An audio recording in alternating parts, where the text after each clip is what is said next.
Devant la cour, Tony Meillon tente de faire bonne figure. Il répond à toutes les questions d'un ton monocorde, un peu comme s'il récitait une leçon apprise par cœur. À 36 ans, l'accusé a passé la moitié de sa vie en prison. Vol, braquage, viol ont rythmé son adolescence. Le Tony Meillon, provocateur et arrogant du procès en première instance à Nantes voilà 2 ans, a fait place à un accusé calme, presque poli, mais qui ne convainc pas vraiment la partie civile.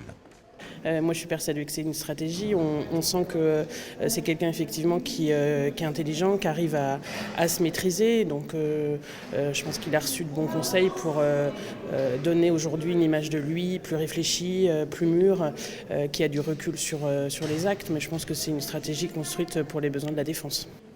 Un expert, interrogé par visioconférence, explique que l'accusé souffre de troubles psychotiques.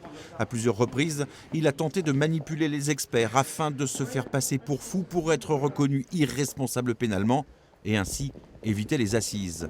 Une version que Tony Meillon n'a pas niée.